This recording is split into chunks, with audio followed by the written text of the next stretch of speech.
fact.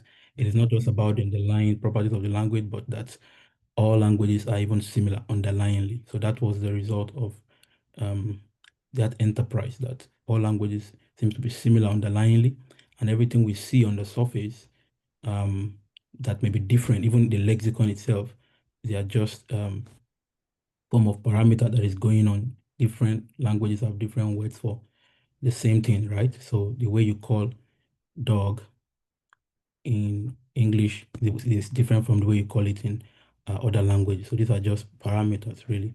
But underlyingly, languages have similar principles guiding them. So that is the aim of the generative enterprise. And it started with, we saw the earliest approach of the the transformational generative grammar, which Chomsky started. And one of the goal of that is to be descriptive as possible, right? To be able to describe. Oh, okay, no, I think they should.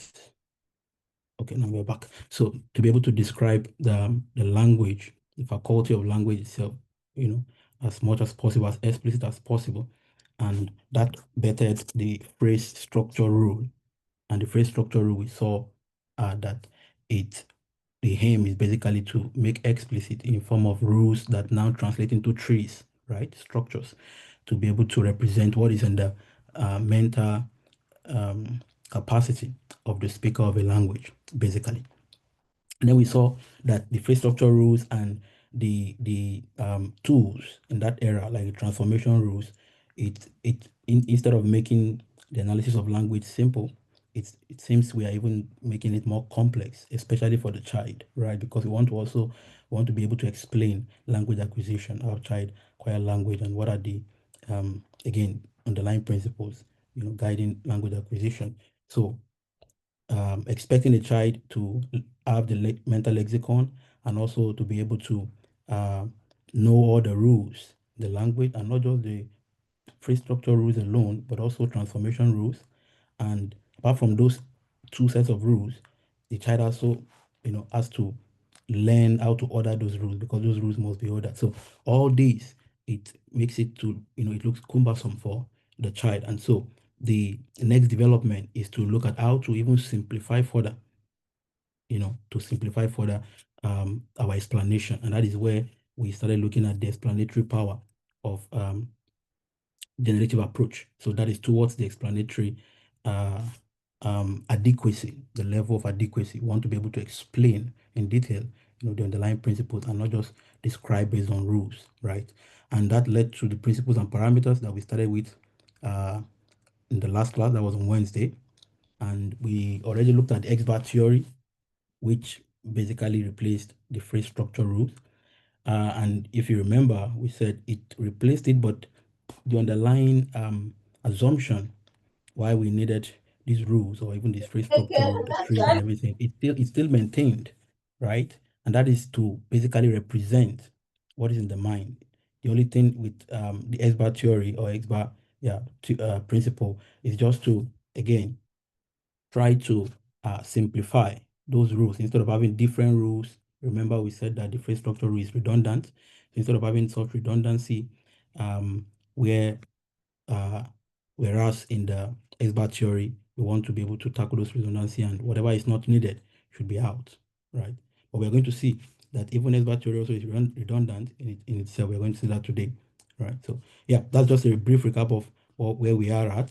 So we are currently looking at the principles and parameters. That is the other development of the syntactic or the generative approach, where now there are principles that are guiding linguistics phenomena or language acquisition itself, and then there are also parameters that distinguish, between a language, like one language from the other. So all the principles that we're going to see today, the assumption is that they are like the underlying principles guiding language acquisition, and every child or every speaker of a language, of course, make use of these principles, have these principles, but then the parameters might be different. And with the parameters, we get the parameters by the distinct, or you can say peculiar interaction of these different principles that we're going to be seeing. So the government theory, by nature and everything, the different interactions that can take place are what these are, I mean, that's what actually causes the different parameters that we see. So in a way, we handle parameters by, the interaction of the principles. Exactly. All right, so we've looked at the X-bar theory. Now let's move to the binding theory of the principles and parameters, or you can call it the government and binding theory, or if you're familiar with that term, the government and binding theory. So the binding theory, so we can explain binding theory using 14. Let me see the chart if there is, okay, nothing is going on. All right, so the binding theory, we can explain with 14. Look at 14. So in 14a, you have Adam loves himself, and Adam loves him, rather. Adam loves him. Now, this alphabet that I use, I, J, and I, they're basically indices. Right? So that's just what we call them. They're just indices or indexation. And the aim is just to, so whenever it matches with whether, when there is a matching between the indexation, then it shows that the pronoun refers back to Adam or to the subject. And that subject, or whatever it is, it's called the antecedent, while the pronoun, or the reflexive rather, it's called the anaphor. I'm going to get to that. Let's not move ahead of ourselves. But if you look at 14a, so in 14a, we see that if you check the coindexation, again, remember asterisk means ungrammaticality, right? When you have asterisk, it means that that is not what we want. So him does not refer back to Adam because Adam has I, it is indexed with I, and the indexation of I on him is ungrammatical. So it means that this him can only refer to someone else, which is J, and there is no J in this sentence. You see what I mean? So Adam loves him, it means he loves someone else and not Adam, right? So Adam loves him means he loves someone else, and that is why J is there. So J refers to someone else, while the I refers back to Adam, and we know that in this sentence, him does not refer back to Adam, and that's why we put the asterisk to show that it is ungrammatical with respect to the interpretation that him refers to Adam. But of course, it is grammatical with respect to the fact that him refers to Adam. And in 14b, when you have a reflexive himself, right? So Adam loves himself.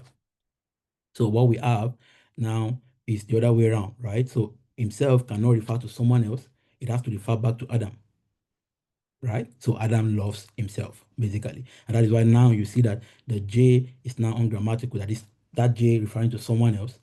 And then there is an asterisk to that it's ungrammatical, while the I, it's the same condensation with what we have on Adam, and that shows that that interpretation is grammatical. So the interpretation where himself refers to Adam is grammatical, but the interpretation where himself refers to someone else cannot be grammatical, or is not grammatical. So when you say Adam loves himself, it doesn't mean that Adam loves someone else. It means Adam loves himself. Now look at 14c. Now in 14c, you have Sam thinks that Adam loves him. And this is also important because now we have again a pronoun, and just like what we saw in 14a, even though in 14c we have a complex sentence, right? So we have an embedded sentence here. Let me start using my, yeah. So we saw that in 14c we have a complex sentence. So we have an embedded sentence here, that is that Adam loves himself. And in this case, him still refers to Adam, but not to Sam. Sorry, him refers back to Sam rather, but not to Adam. That is what the indexation shows. So if you look at the indexation, in Sam as I, Adam as J, and him cannot refer back to J, which is Adam, but refers back to Sam. So that's why if you say Sam thinks that Adam loves him, it means Sam thinks that Adam loves Sam, basically, not Adam loves Adam. That's what it shows.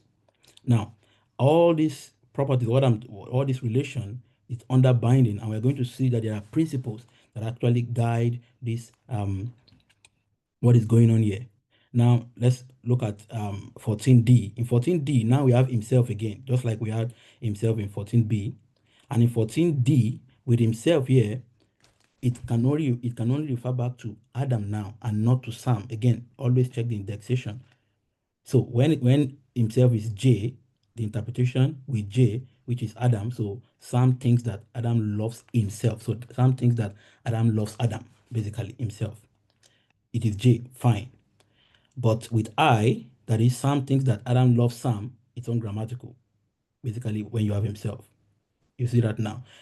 And lastly, in 14e, she loves Adam. So now we have not a pronoun, but we have what we call a referring expression, R expression. We'll see that now. So she loves Adam. It means that, of course, she loves Adam. Adam is not she, right? Adam is someone else. So she loves Adam. That's why it is J and not I. So not she, not the person.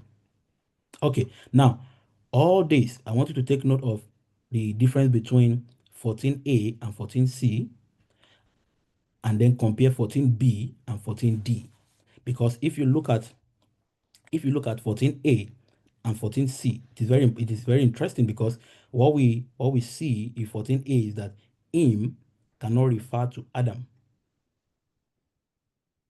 right? It refers to someone else.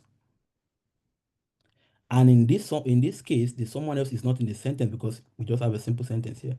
But if you look at 14c, him again does not refer to Adam, which is in the same embedded clause, but it can refer back to Sam, which is in the metric clause, that is a higher clause.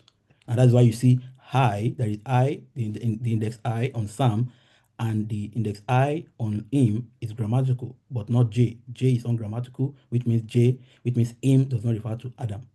So Sam thinks that Adam loves him. I'm taking my time to explain this, because so that when we start looking at the principle, we will see why, what is going on here. Remember, we're looking at the principles underlying, you know, the language faculty, and the phenomenon that we find. So what we want to do now is we want to be able to explain, because this is a language, this is English, and what we see here is real, right? So we want to be able to explain what is going on, and explaining that, that's where we now have different principles, which we call binding principles.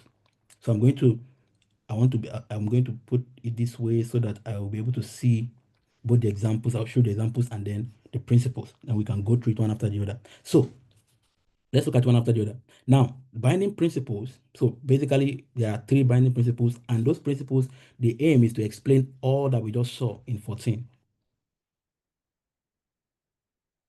So what that means is that we want to be able to explain the relationship between the nominal elements in 14, that is, between the pronoun and the antecedent.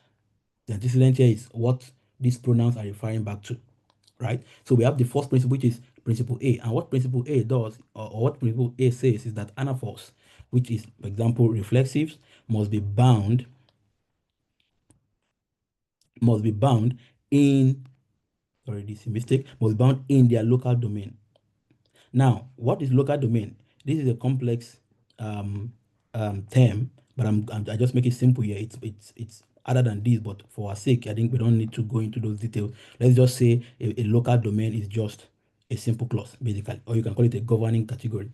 Governing category, that's, forget about that. Let's just use a simple clause, right? So anaphors, or let's say reflexives, the principle A says that a reflexive must be bound in their local domain. So what do we want to do? We want to use this principle to explain this language phenomenon. Remember, that is the aim of principles and parameters, that we should be able to find principles that actually explain the underlying, what we find in languages. And now we've seen a data like 14, we should be able to, we must explain what is going on here with the binding principles. So let's start with this principle A. So it says a reflexive must be bound in their local domain. Look at 14b and 14d. Now in 14b, remember that the local domain and bound, the word bound means just co-index, which I've explained already, right, with the indexation. Now, if a reflexive must be bound in their local domain, we are saying, you can just simply say a reflexive must be bound in the simple sentence, like in the immediate clause, basically. Not in the embedded, like not in the metric clause when you have an embedding, but in their immediate clause. And we can explain that with 14a and 14b and d. So in 14b, this is a reflexive himself, right? That's a reflexive pronoun. And the principle says this pronoun must be bound in its immediate category. That is, it must be bound in its local domain, in the simple sentence that it contains. So it means that it cannot be J. Remember, J means someone else. And there is no someone else in this sentence. The only person, the only other referent in this sentence is Adam. So that's why you have I co-indexation and I co-indexation on himself grammatical. Why? Because the principle A says a reflexive must be bound in its local domain. That means it must have a referent, it must have an antecedent in its local domain in the same sentence. Just use it that way. It must have an antecedent in the same sentence. And that is why himself refers to Adam. Now look at D, 14D. 14D, again, Sam thinks that Adam loves himself. Now, himself, again, we see that it must refer back to only Adam and not Sam. Now, this whole sentence, we have two referents. We have both. That means there are two potential referents. Himself potentially can refer back to Adam. That is the first reference. Or it can refer back to Sam. That's the second reference. But remember the principle. It says a reflexive must be bound in their local domain. And the local domain of this reflexive in 14D is the embedded clause. This place, this is the local domain. And that is why it cannot refer to Sam, because Sam is not in the same local domain as himself. What is in the local domain of himself is Adam. Why? Because they are in the same embedded clause. Sam is the subject of the metric clause, is I. Do you see that now? So that's why the indexation, so that's why himself cannot refer to Sam, cannot have the same indexation, I and I. No, it is J and J, which is Adam. And that's because Adam is inside the same embedded clause with himself. So that is binding principle A. Anaphors, or just call them reflexives, must be bound in their local domain. Any question? Let me see the chart. Okay. Now, that is the first principle. The second principle now talks about the pronouns. Remember the first principle, and basically you just have to cram these principles, right? Principle A says that a reflexive must be bound in its local domain. Principle B just says a pronoun must be free in its local domain. And principle C says a referring expression, R expression, must be free everywhere. R expression basically are more like non-pronoun, right? But let's look at principle B. Now, principle B says pronouns must be free. Take note, it must not be bound. It must be free in their local domain. Each word in this principle B are very important, because you will see that when we look at the examples in 14A and 14C. A pronoun must be free in their local domain. Now, let's look at the examples. Look at 14A. We have a pronoun here, not a reflexive. We have a pronoun. And it says this pronoun must be free in the local domain. What local domain do we have here? The simple sentence. And that is why, for it to be free, him cannot refer to Adam, because Adam is in the same local domain. It has to be free in that local domain. So him has to refer to someone else, that is someone that is not in the local domain. So it is basically, we basically have what we need here. It says a pronoun must be free in the local domain. It doesn't say it must be free. There's a difference between saying a pronoun must be free and a pronoun must be free in the local domain. So the freedom of this pronoun is still constrained based on the local domain. And that is why him, so Adam loves him. Him cannot refer to Adam, but him refers to someone else. Why? Because Adam is in the same local domain. But now look at 14C. In 14C, we have two potential referents. We have Adam and we have Sam. And now we have the pronoun here. Remember, the principle B says a pronoun must be free in their local domain. So it means that, remember that we say local domain, we can just simply say it is the immediate clause that contains that pronoun. So in the immediate clause that contains this pronoun, Adam is what is in the local domain. And that means it cannot refer to Adam because it must be free in this local domain.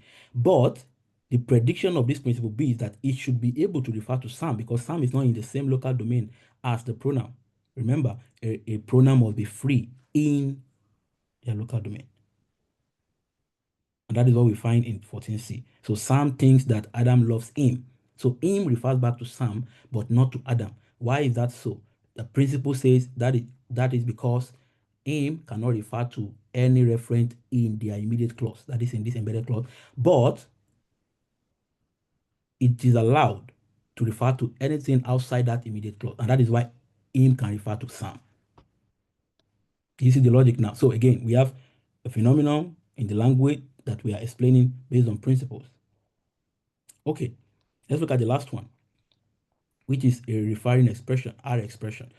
Now, R expression must be free everywhere. You see that now. So it is, so 16, that is principle B, and principle C are similar. The difference is just the constraint. There is a constraint with principle B.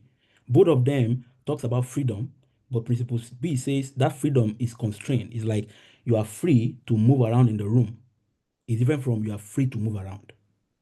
So someone who is free to move around the room, it means you can move around the room, but you can't go out. Something like that, right? Okay, so in the R expression, that is principle C, it must be free everywhere. Now look at E, and that's what we have in 14E. So she loves Adam. It must be free everywhere.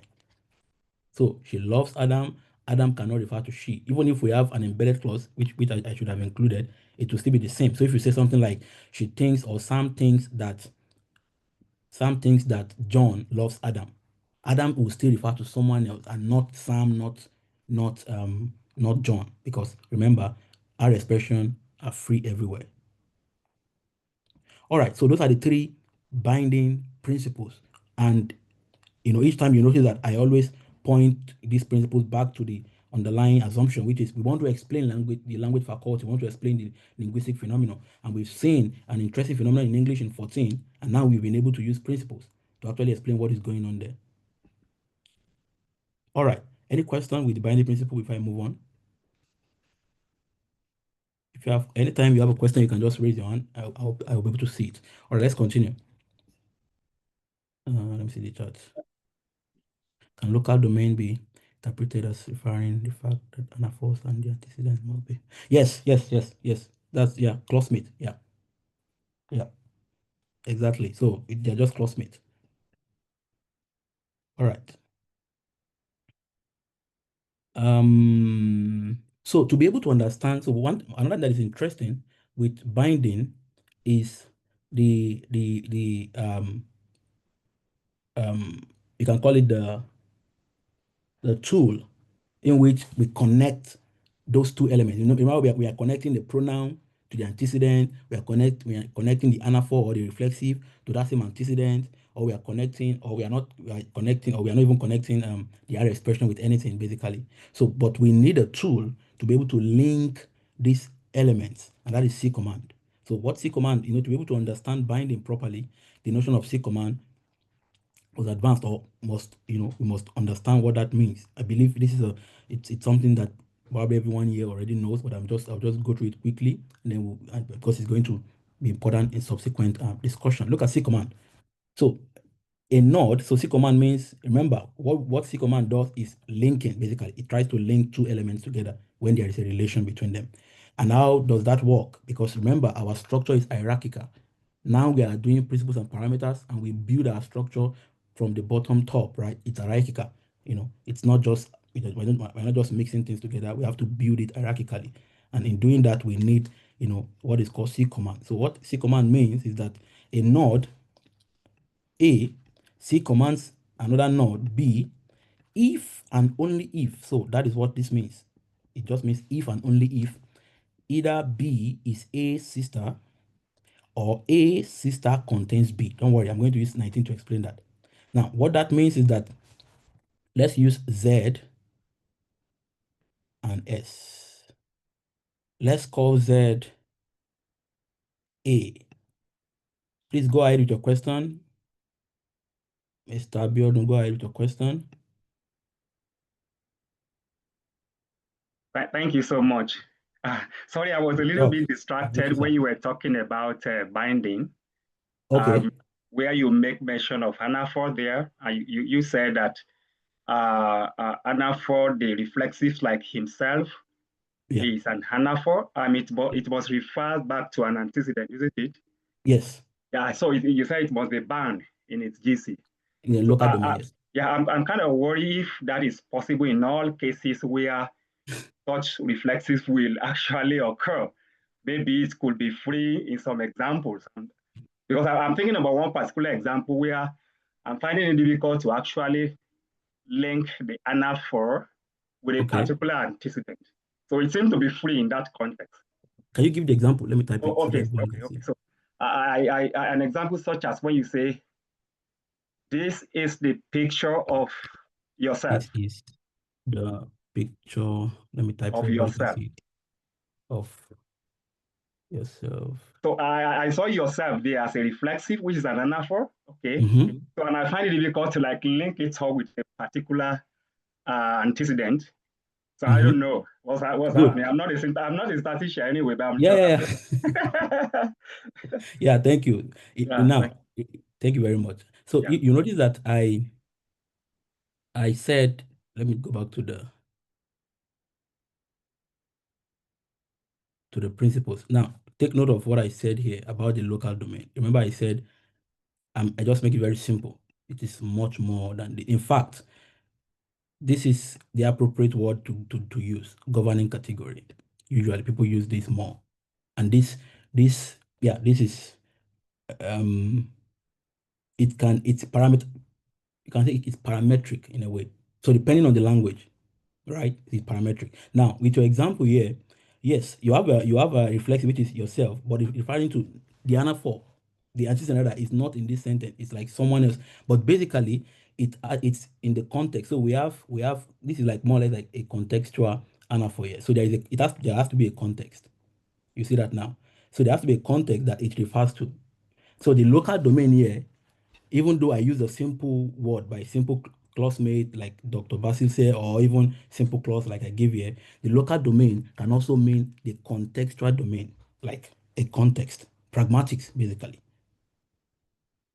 So, and that is what we have in this sentence. So thank you for bringing up this sentence. So if you say this is the picture of yourself, of course we know that the person you're referring to is with you. Maybe you are making a call or the person is just beside you. You can see that as a local domain, basically. So that's why the terminology or the issue of local domain is much more complex than this. But for now, I think, yeah, we can just assume it's just a simple clause or the immediate clause. So I hope I answered your question.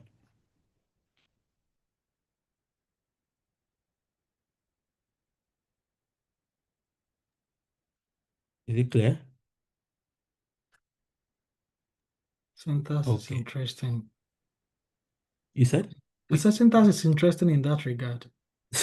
Yeah. Each time we cut them by the right hand, they remove another hand. Cut them No, by no, this no. I right mean, hand. just because we have different ways, right? We have ways of Okay. escaping things. And Okay, it yeah, was I know. just I understand you, sir, but I'm just wondering it. whether this is the way you cut them, you hold them by hand, they remove the Yeah, other that's why hand. if you want to try, you can only catch us this way, right? Because this way This it's So syntax easier. thank you people. so much. I think I'm satisfied with that with your proposal because Thank you. I'm You kind know of my worried. proposal. That's what you It's like the antecedent is not visible. It seems to be abstract in that context, right? Yeah, it's Because I can't contextual. see it. I can't see it in the sentence, right? Yeah, I it's can't see yeah, the person, the himself, whatever item that represents himself there. I yeah, can't see it, so that's why I was worried. But it's like it's referring to something not part of, not mentioned in the sentence. yeah, It's like somebody whose name is not mentioned in the sentence. yeah, I exactly. seem satisfied. Mr. Yeah. Dan, there's a question. Can you draw the tree Okay. diagram that refers to the yourself in the pragmatic way? Is this a phonologist? Yeah, This she's is a Dr. Inye, phonologist. right? Yeah, I thought as much. Obviously. Draw the tree You always diagram. want to. Okay. All right. This is it, right? Um, Actually, to be honest with you, I can actually do it. I can do it. Although, and this is what I can do. This is what I can do. Let's make it a bit complex, but we'll come back in case whatever I'm going to say now is a bit complex, but we'll come back. We have what we call speech act and other things very high in the clause. And those things can be null operators. Now, most times the speech act area, we those of us that are familiar with the cartography RISI approach, the split CP and everything, above the split CP or even those areas, there are still, modal projections, which like the speech act or some other um propositional things that are going on very high there. And what I will do if you want to force me to draw a tree or like a pragmat to show that is I will just put a null operator very high there that will be the antecedent. Remember I said that this local domain, if you say this is the picture of yourself. The person you're referring to is still in your local domain, like if someone maybe beside you or you're on a call, it's still a local domain in that sense. So yes, I can draw that tree. So you still did not get us. So let's continue. It's okay. It's okay, but you can continue, sir. This is a picture of yourself. Does that presuppose that this is co-indexed with the picture? Which one? The sentence? This is a picture of yourself. This is referring to picture. In that case, Yeah. picture and this, are they co-indexed?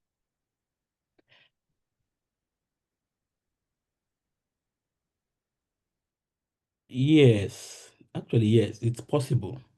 And although I think so if you say this is a picture of yourself or this is a picture, of course we know. Oh wow, sorry, permit me to. Okay, maybe I'll do that later. I see someone I want to salute, but okay, Dr. Professor Abubakari. All right, so let's continue. What you have is in a way, if you say so, this is more like a demonstrative, right? And if you say this is a picture of himself, or this is a picture, this is Daniel, or this is, it's more like a demonstrative and everything. So I want us to be careful of the just using condensation anyhow, right? So condensation is mostly, I mean, if you have basically binding taking place, right? Yes, this of course refers to the picture, right? And in fact, there are times that people use this word people use to, apart from anaphor, is it cataphor or something, if I'm not mistaken, that where you can actually have the reference, no, you can actually have what is referring to something before, occurring before. So in a way, if you say this is a picture, it's more like the this, of course, referring to picture, like the other way around. You see what I mean, right? So that's what is going on here. But yes, this and picture is the same thing. But we know that yourself is contained inside the picture, which I'm going to show with this tree. This tree, you're going to see what happened with this tree. But yeah, let's not move ahead of ourselves.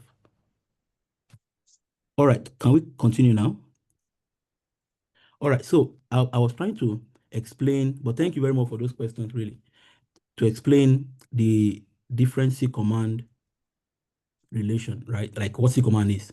Now, remember again, a node A C commands a node B if and only if either B is A sister or A sister contains B. Now look at what is going on in 19. Let's assume that this Z is the A and this S is the B.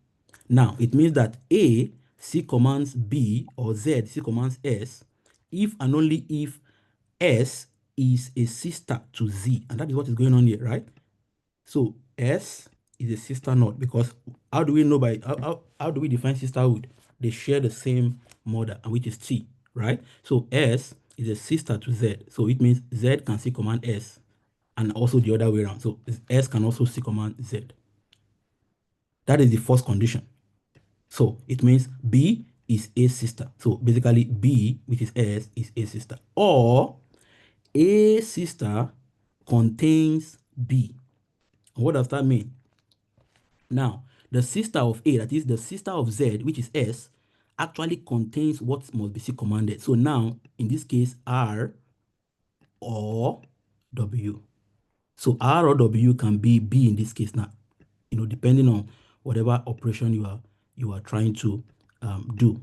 So the second condition, the first condition goes with S being the B, while the second condition of C command goes with W and R being either of them being B. Why? Because either of them, they are both the daughter. I think they are contained in the sister of A, and the sister of A is S. So that is C command basically. So you can just see C command as when you have a node like this, and then it goes up and down, and so whatever that is here is in the C command domain, in as much as they share a maximal domain together, basically. All right. So with that in mind, we can now even look at more examples with respect to what we just saw with these binding theories or these binding principles, right? So with C command, we can be able to explain why in 20 himself can only refer to brother but not king. This is interesting, right? Because linearly, it seems that, I mean, not that even it seems, linearly, king seems to be closer to himself. So if you say the brother of the king loves himself, the brother of the king loves himself. Himself does not refer to the king. It's referring back to the brother who loves himself, the brother of the king. And so we must be careful when we talk about the bounding theory, the local domain and everything, and even C command, because on the surface, it seems that king C commands himself, but that's not true. So linearly, yes, king seems to be closer to himself, but structurally, that's not true. Now look at the structure in 21.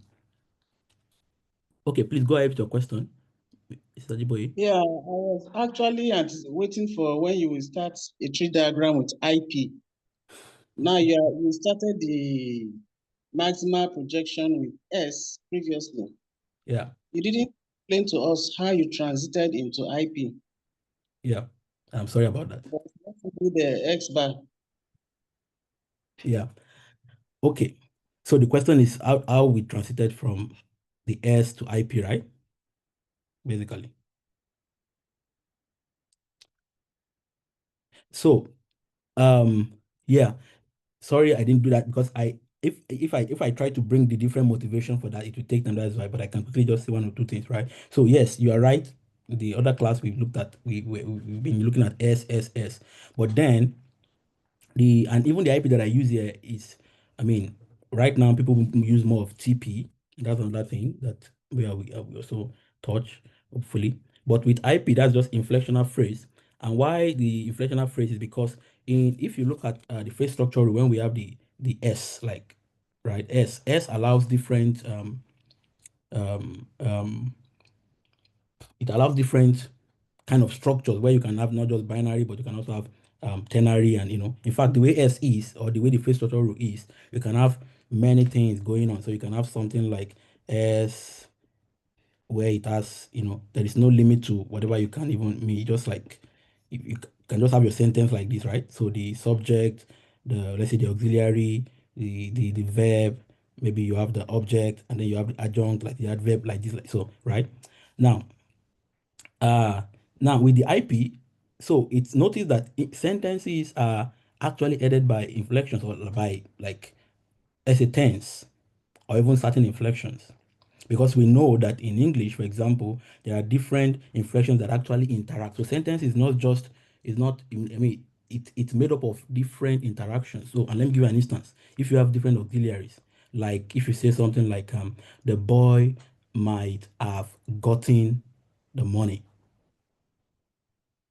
Now, you have different auxiliaries, and then those auxiliaries, they actually relate to one another in different ways. So if you say might have gotten, but if you take out the have, you can say the boy might get the money. You cannot say the boy might gotten the money. That shows that the have that is in between might, it actually it has something it does to the verb.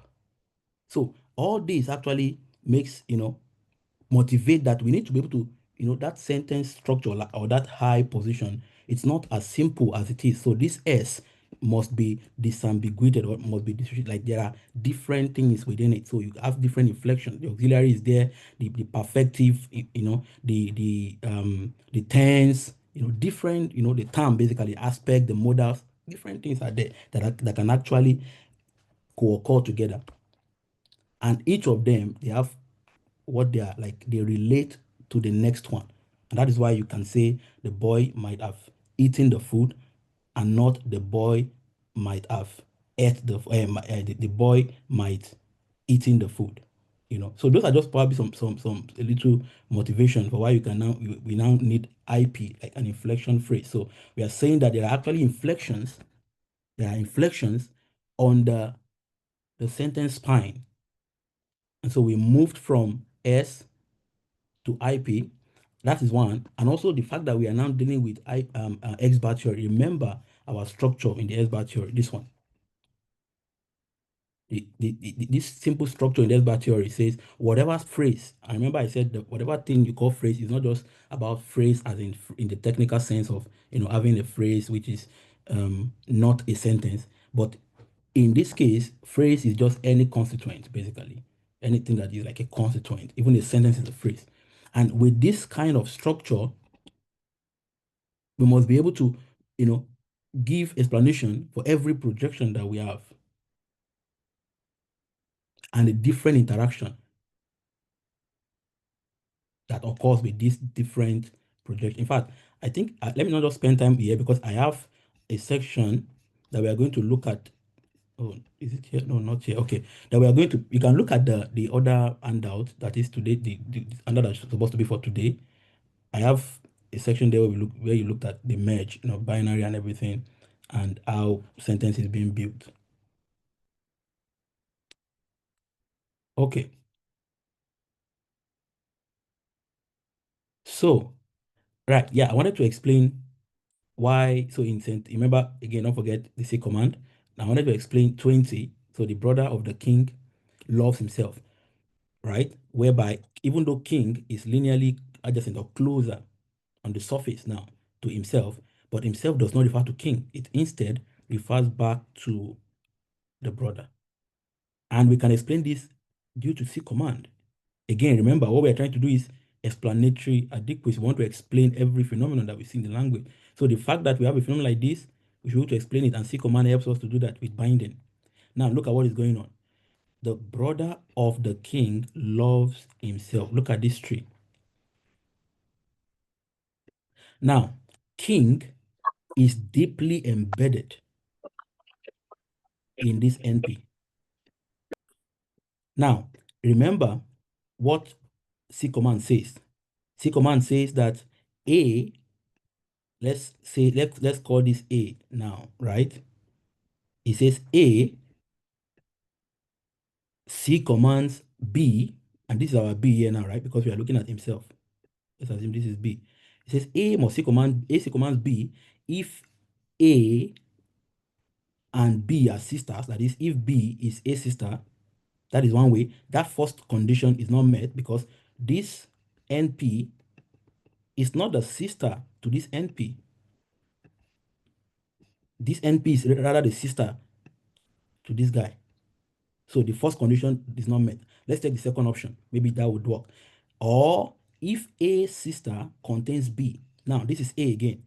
And the sister of A is actually this.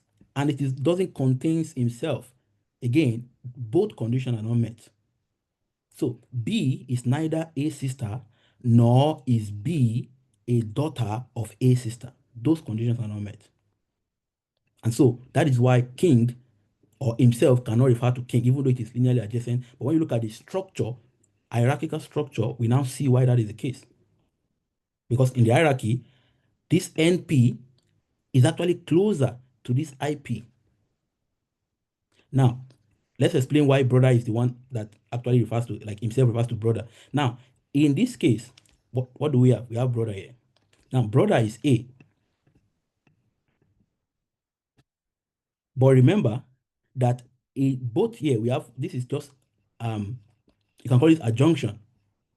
This is just basically what's going on, adjunction, right? You're basically bringing the PP rather. Now, in this case, even though it seems that brother is inside this NP, this brother is still, we still assume that it is still that brother that projects this to this NP. So we can now say that this IMP is still A because the noun here is the head of this whole noun phrase. The brother of the king loves himself. And how do you know? We can drop of the king. We can just say, maybe you can put a name here. Sam loves himself, for example. Now, with that in mind, the fact that this brother is the head of this whole NP, this complex NP. Now, let's now look at our C command definition again. It says that A, C commands a not A, C commands a not B, if that B is A sister. Now, let's look at it. Is the sister of NP the himself? No, of course, the sister is this bar level. But the second condition is met, because it says even if B, which is himself, is not the sister of A, the fact that it is contained in the sister of A, then we have C command going on. What happens here is that we have a case where this brother, again, assuming what we call a projection to this NP, it now C commands B, because B is within the sister of A. Is that clear? Let me see. I think there are questions on chat.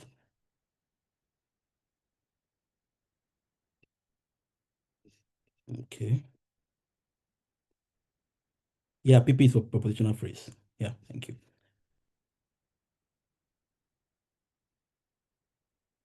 Okay, so I hope that is clear. So now we are able to explain, the co-indexation or the interpretation that we find in 20 with this tree and with C command rather, right? So king cannot be.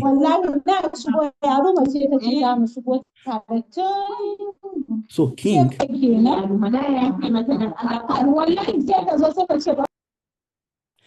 cannot be the antecedent of himself because it is deeply embedded. But brother is the antecedent of himself. Why? Because NP actually C commands the himself, and that is because himself is contained within the system of the NP. Simple. All right. Any question? All right. So this 22 is similar to the question that was raised earlier. So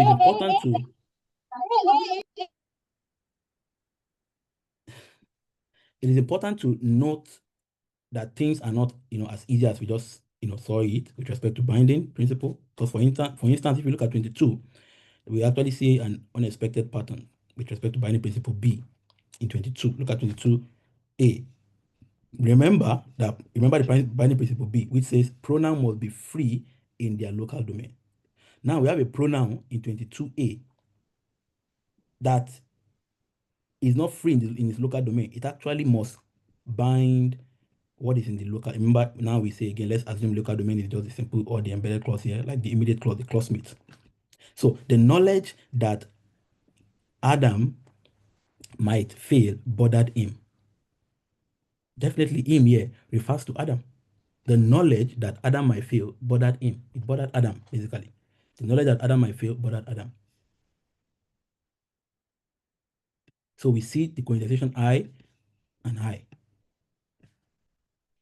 which is a counter. This is a counter example to binary principle B, which says a pronoun should be free in the local domain. But now we are seeing an example where it is not. And again, look at 22B, the same thing, where if you say the possibility that Adam might fail bothered him. In fact, this one can both obey the principle B, which means this is the J, right? So him refers to someone else. It is free in this local domain, or it can still refer to Adam. So the possibility that Adam might fail bothered Adam. So Adam is thinking, and he saw that, okay, the exam that I wrote, let me not lie to myself. The possibility that I will fail this exam, it bothers me, basically. But it can also mean the possibility that Adam might fail bothers him, bothered someone. The possibility that Adam might fail bothered Sam. Then 22C, the same thing. The realization that Adam might fail bothered him. He realized that the fact that he might fail actually bothers him. Or it bothers, let's say, Adam's father. The realization that Adam might fail bothered Adam's father, bothers him, that is his father. So again, we see a case where what is important for us is this I, right? This index I that says that him can actually refer back to Adam. But principle B says pronouns should be free in their local domain. So we see this as counter examples. Please go on, Ma. Go on with your question. Yeah, sorry to disrupt the flow. No, no, If we look at the knowledge that Adam might feel bothered him, can we say that bothered him is a phrase on its own? Mhm. Because we can say the knowledge bothered him. Yeah, it is. It's a phrase. It's a VP. So bothered him is a VP. It's a verb phrase. And then that might fail can be another phrase of its own. And that is now a complementizer. Yeah. So So if we say okay. that bothered him is a phrase of his own, him is free to stand on his own. And to me, that principle may hold here. So I don't know. I need a little clarification. What you just said now is very interesting because we can actually have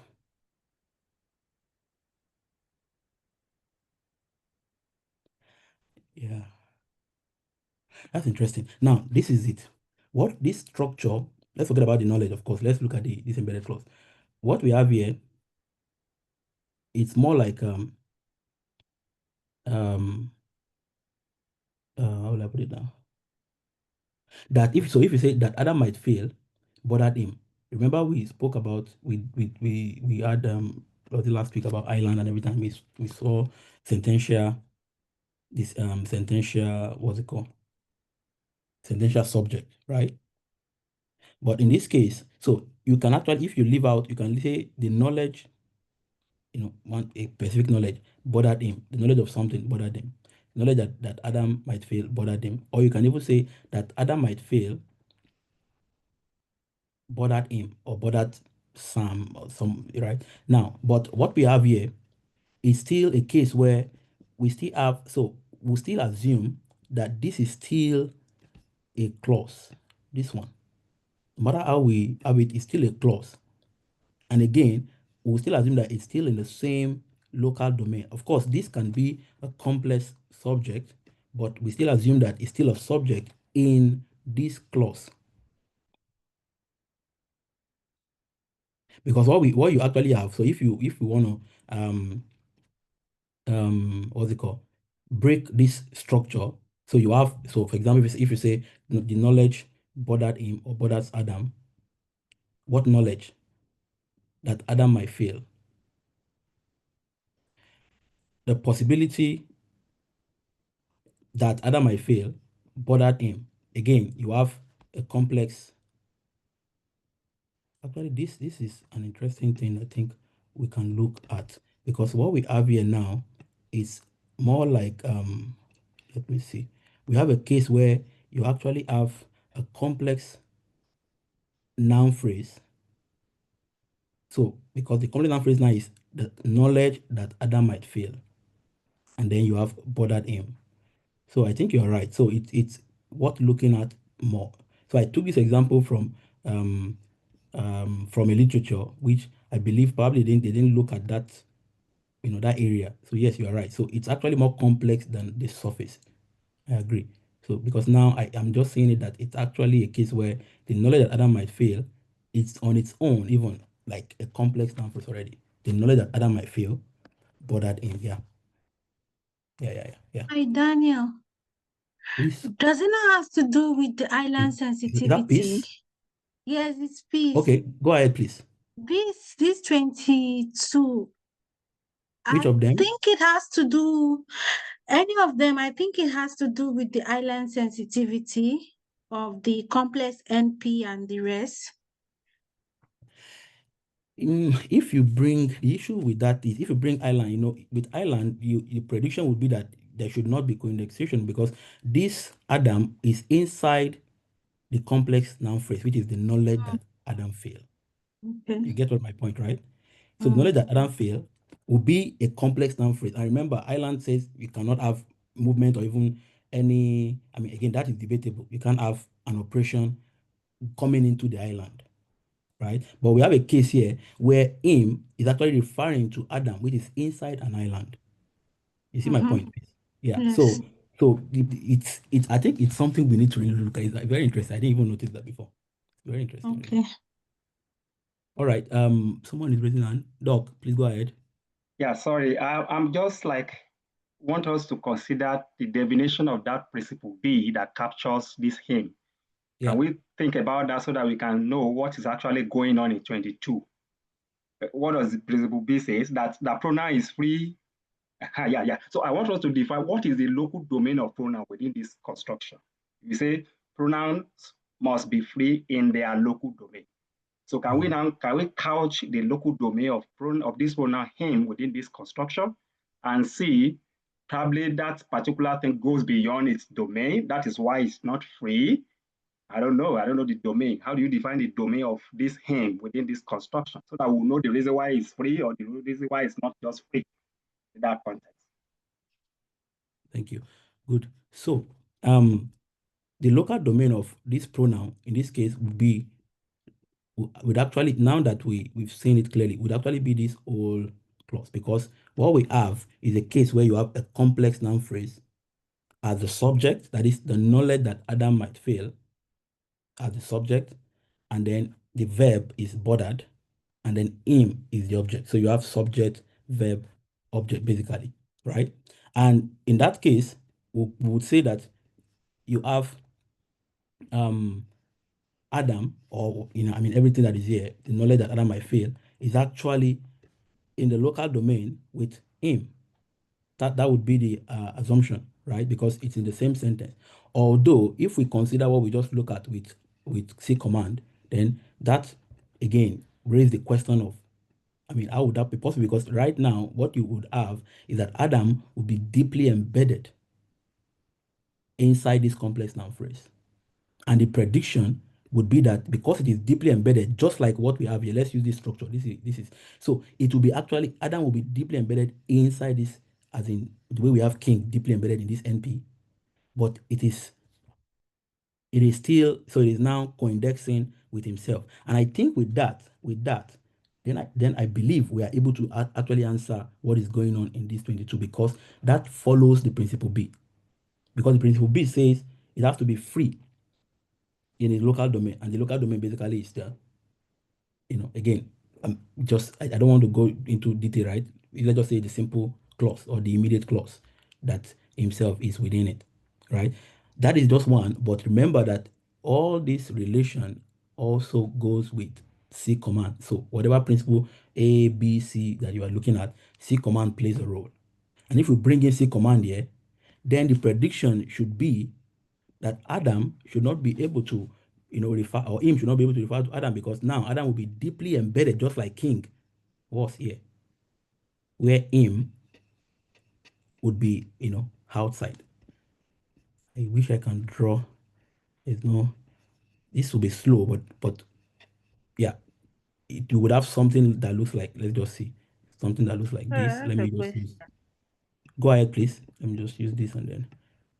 Okay, so I want you to reconcile the point of C command and that of him being free. Because if we choose him being free, then with that tree, we can actually get this thing correct. But if you use C command, then we are tied down. So how can we reconcile both? That's my question. Very good. Yeah. So just see. I want you to see C command as mainly a relational tool, basically, right? That relates one noun to the other. That's just its function, basically. It relates one noun, or maybe not just noun, one constituent or element in the clause with another. That's just what C command does. So it tells us the relational, and then the hierarchy, the hierarchical relation between different constituents in a phrase. That is basically what C command does. Now, and that is important because C command also plays a role in other areas, not just with binding. When you have movement, when you have transformations that we've seen earlier, right? C command plays a role with what should move and what should not move. Basically, it plays a role, right? But with respect to binding, so what C command does is that these different principles the principle B, which is our concern now, which says pronouns must be free in their local domain. What this would mean is that whatever it is the antecedent of the pronoun that, that C commands that pronoun must be free, must not be in the same local domain as the pronoun. Now, with that in mind, so two things we should put in mind. The first is, whenever we see a pronoun, whatever is the antecedent that C commands that pronoun, if that antecedent is in the same sentence, that is, if that antecedent is present, it must not be in the same local domain. So if you have a complex sentence, for example, like 14C, right? So in 14C, we see a case where we have a pronoun him, but then it can only refer to Sam. Why? Because Sam is not in the same local domain as him. What is in the same local domain as him is Adam. And we know that it says pronoun must be free in its local domain. That means whatever constituent or whatever noun that is in the same pronoun and in the same domain, in the same clause with that pronoun, cannot refer to the pronoun. But any other noun that is outside that local domain, again, local domain in the sense of simple or immediate clause. If there is a noun that is not in the same immediate clause as the pronoun, then that can actually be the antecedent of the pronoun, and that's what we have here. And now bringing in C command here, C command also is fine here because Sam, actually, if we draw our tree, we'll see that Sam actually is C commanding him. So C command is just a relational tool, basically. Now, the reason I brought this example is to now, the initial reason was to, this is becoming rough.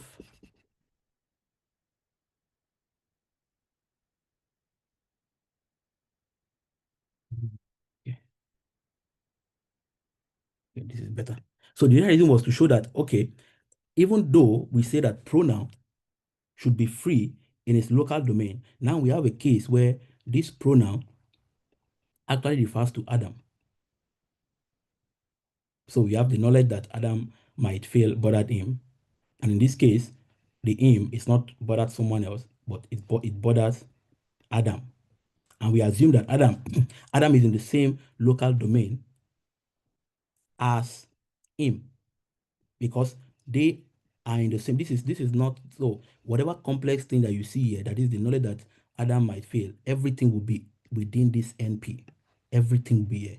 And then you would have your tense, and then you have your, forget about the little VP, we've not even discussed that. So let's just use a normal big VP, and then you just have the V, which is, then you have the border,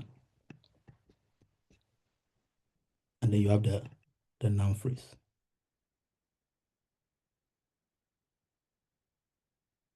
And now you have him.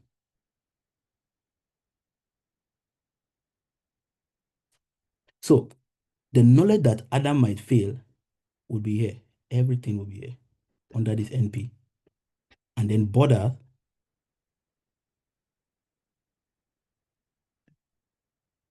sorry for this writing because I'm not using my tablet. So border him.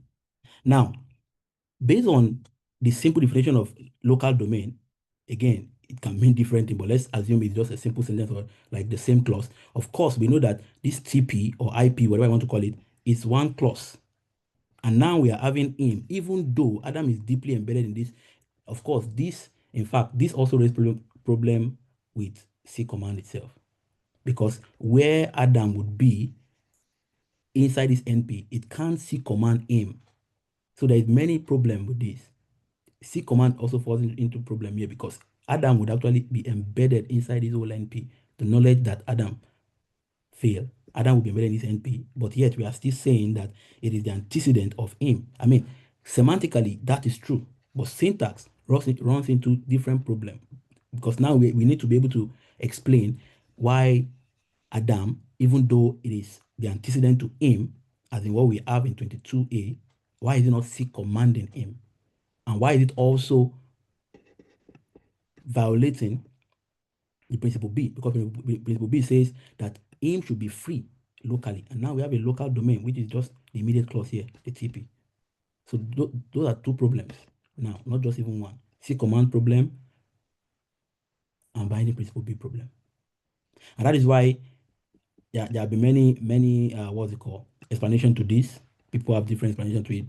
Some people use acquisition to explain it and not just syntax. Like syntax cannot just undo this. There are other things that are playing out here, which I mean, to understand, I think I agree. All right, is this clear enough? But really, the question that brought us here was I think Dr. Ajiboye's question was very interesting. I think it's something we need to consider again. I didn't even notice that before. Okay, let's continue. Let me see if there's any question in the chat. Yeah, okay, yeah, thank you. So there is already a tree in the chat. So yeah, that's very nice. So you notice that in that tree in that chart, Adam is deeply embedded. So you see that Adam is the spec of the TP. And so based on our C command, there's no way it is C commanding him. No way. It is deeply embedded inside that whole NP. You see, so we have a problem with C command also. All right. Locality and bounding theory. Now, what we've seen so far is a case where we have, again, different phenomena or like language phenomenon, linguistic phenomenon in languages, now that we are explaining with different principles. But we now also see that even with those principles still cannot capture all the data, because we have data like 22 that principle B with pronoun cannot capture it. So it is still, there's still weaknesses basically. That's what 22 shows, that there are counterexamples to such principles. Okay, that is it for binding principle. The next one, remember we have different theory, right? So we've looked at X bar, binding, and now I want to look at bounding theory and locality. So whenever you hear bounding theory, it's more like just locality. And what locality means is that whatever movement, whatever transformation you are doing, not just movement, even agreement, it has to be local. You agree with what is closest to you, or you move what is closest to where that position you are moving to is. So there is locality. So even though we might have, our construction, in that construction, we still have, certain constituent or nodes, you can call them nodes, which we are going to see now, that shows locality. So with bounding theory, what we've seen so far, is that there is some form of locality constraint, of course, at play, even with the binary theory that we've seen, right? So we've seen with reflexive, for example, reflexive would rather co-index with what is closest to it than what is outside that clause, right? That's what binding principle A does, right? It binds what is closest to it, right? However, if we look at 23, let me use 23 now to explain. So in 23, if you say Sam thinks that Adam loves himself, of course, we know that himself refers to Adam, right? And not Sam. This is just simple binding principle A that we saw already, right? This is just binding principle A that we saw. Now, we know that the reason for this is because of the fact that Sam is not in the same local domain, and that's what we've seen, right? Local domain as himself. Now, we want to be able to actually show that what exactly, we've asked the question, what is this local domain? There are different stipulations, but much more than that, we want to also show that beyond, binding, there are other transformations, other, phenomena in the language that also constrain certain relation to a particular domain, like movement. So bounding on its own is a generalized restriction placed on movement. So it is either setting a bound on how far elements can move in the clause, or in other words, movement has to be short. That is, whenever you are moving, you have to move, in a short way. And this is interesting because, in fact, at the end of the day, you will see that movement is assumed to, even if you are moving long distance, what we call long distance movement, like in embedded clause, it is still assumed that it moved cyclically. So you don't just move, on a fell swoop, but you move like to a particular position before moving to the final position, like what we know as intermediate landing site, right? So look at 24. So the ungrammaticality of 24 is actually due to what we already saw, last class, which is WH Island, right? So if you say, what did Adam wonder why Sam ate. We say this is ungrammatical because we have a WH island. Why? Because the complement of wonder is added by, or it has not added rather. It actually has why. And in moving what from this position, it has to go through an intermediate landing site before moving on to this position. But it cannot do that. Why? Because there is already a WH phrase, that is an element that has the same feature, that is a WH feature like it. And so this is not possible. It cannot move to this position. And since this is not possible, then we are forced to move our WH phrase in a giant leap, just moving it straight to this position, which is not what we want, because we say that we want to be able to move cyclically and not just at once. And that is one explanation that principles and parameters give to such construction. So that, remember, again, we are trying to collapse all these islands, all these constraints into principles. So we are now saying that the island that we see, for example, WH island, we can be able to actually explain this. Instead of just saying there is island and everything, we can be able to explain this by looking at bounding or locality constraint. And what locality constraint does now is saying when you are moving, just like when you are going far journey, you want to rest. So rest on the way. Have a place to stop, eat, and then continue. But now, the place where you want to stop, someone else is already occupying that place. So why is already there? And because of that, it has to move long distance. And we don't want that. And that is why this is ungrammatical. So this approach involves subjacent principle. So the bounding approach that we just saw, this locality approach, involves what is called subjacent principle. And what does that mean? This is what it means in 25. It says no movement can cross more than one bounding node. Now, this is another interesting terminology, or even another notion, right? So the question will be, what exactly do we mean by bounding node? Because now we are saying that the subjacent principle says, like, when you are moving, just like the name subjacency, that should be, you move to an adjacent node before you move to the other node. So there should be bounding nodes on the way where you stop. So what counts as bounding node is actually can be language specific. And there are arguments for this, and of course, again, counter arguments. So, for example, in English, it was argued, in that period, that NP and IP are actually bounding nodes in English, while CP and NP are bounding nodes in Italian. So what we have as bounding nodes is similar to what we have right now as faces, right? Like the face hood, where you have faces of movement, or even, faces of derivation, or face edge, if you can call it face edge, probably. Okay, so let's assume that, based on the evidence that are there, which I didn't include here, that IP and NP are bounding nodes. Very important. Let's take note of this. Are bounding nodes in English. Then let's consider examples like 26. So again, don't forget, the bounding nodes are basically those nodes where movement can, what's it called? Movement must not cross. It can't cross them. It's not allowed to cross those bounding nodes. And if it does, look at this condition. If movement cross them, it cannot cross more than one, basically. So if you are moving bounding nodes, if you have bounding nodes on the way, let's assume you have bounding node 1, and then another bounding node 2. So when you are moving, you are allowed, let's say this is your XP that needs to move. It is fine if you move from here to here. Why? Because the subjacent principle is obeyed. You only moved across one bounding node. This is fine. But you are not allowed to move across two bounding nodes. This will cause ungrammaticality. Please, yes, I can see your hand raised. Can you go ahead, please? There is so much principle, so much terminology being introduced since we started. I was just wondering, how do we apply this to our African languages? As the thought came in, you mentioned something about Italian. And then how do we apply this to language learning, the process by which language is learned?